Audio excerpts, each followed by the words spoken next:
कहानी को पढ़ने के बाद आपकी चिंता दूर हो जाएगी। यह कहानी उनके लिए जो चिंता में डूबे हुए हैं। तो चलिए बिना समय खर्च किए कहानी शुरू करते हैं।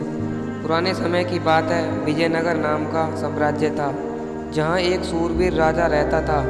उसके राज्य में तमाम प्रकार की सुख सुविधाएं मौजूद थी। राजा की प्रजा राजा से बहुत प्रसन्न थी। विजयनगर राज्य में एक बहुत बड़ा जादूगर भी रहता था, जो तमाम प्रकार के जादू जानता था, जो विभिन्न राज्यों में घूम कर जादू दिखाता था।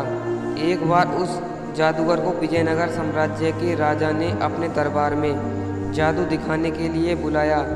जादूगर बहुत प्रसन्न था, क्योंकि उसके पास मौका था कि राजा के सामने अपने सबसे बेहतरीन जादू दिखाने का कर सोने की असरपिया जीत ले।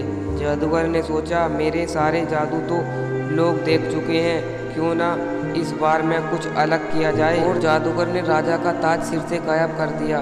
राजा का ताज सिर से गायब देख सारे दरबारी हंसने लगे। राजा को इससे बहुत क्रोध आया और उसने जादूगर को काल कोठरी में बंद करने का आदेश दे दिया और कहा, 3 दिन बाद इसे फांसी की सज़ा दे देना। यह खबर सुन जैसे ही जादूगर के घर पता चली, उसके बच्चे और पत्नी दौड़ते हुए जादूगर से मिलने आए। जब उसकी पत्नी जादूगर के पास पहुंची तो देखकर जादूगर हंस रहा था। उसकी पत्नी ने चिल्लाते हुए कहा, क्या तुम पागल हो गए हो? तुम्हें फांसी होने वाली है और तुम हंस रहे हो। जादूगर ने हंसते हुए कहा, चिंता क्यों करती हो प्रिय, अभी 3 दिन का समय बाकी है। तब तक मुस्कुरा कर खुश रहो, जो होगा सब ठीक होगा। जब चौथा दिन आएगा तब देखा जाएगा। पत्नी ने कहा, तुम पागल हो गए हो, और वहाँ से चली गई। पत्नी प्रतिदिन आती और जादूगर प्रतिदिन यही बोलता। अब चौथा दिन आया। राजा हाथी पर सवार होते हुए जादूगर के पास पहुँचा तो जादूगर रोने का नाटक करने लगा।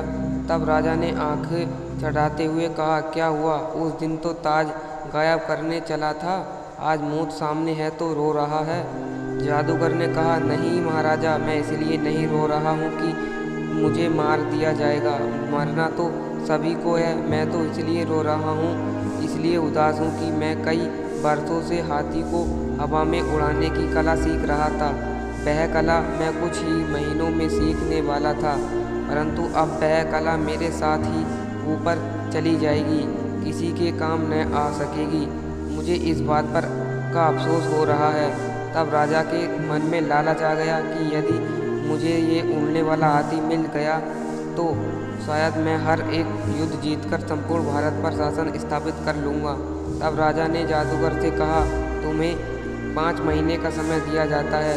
यदि तुम इस समय तक उड़ने वाला हाथी मुझे दे दोगे तो तुम्हारे प्राण छोड़ दिए जाएंगे, अन्यथा तक तुम्हें फांसी दे दी जाएगी। जादूगर राजा की बात से सहमत हो जाता है और कालकोठरी में निकलते हुए अपने घर जाता है, जहाँ सब रो रहे होते हैं। घर पर मातम का माहौल था।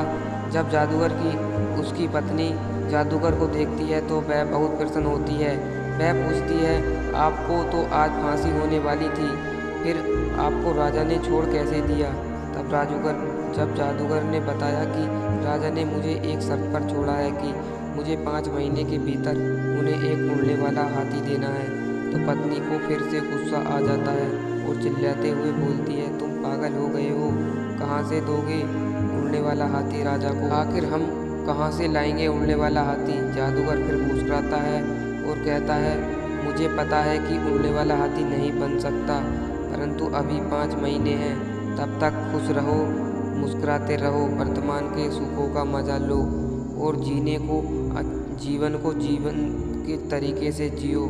जब 5 महीने बीत जाएंगे तब देखा जाएगा। जादूगर की पत्नी प्रतिदिन उसे ताना देती और कहती, तुम पागल हो गए हो, परंतु जादूगर फिर भी मुस्कुराता और हमेशा कहता, अभी जो चल रहा है उसका आनंद लो, जो होगा अच्छा होगा। पूरे 5 महीने होने को थे कि अचानक राजा की तबीयत खराब हो गई थी और राजा की मृत्यु हो गई। राजा की इस मृत्यु के साथ ही जादूगर की सजा भी समाप्त हो गई। इसके साथ ही जादूगर की बात सच हुई कि चिंता मत करो, जो होगा अच्छा होगा।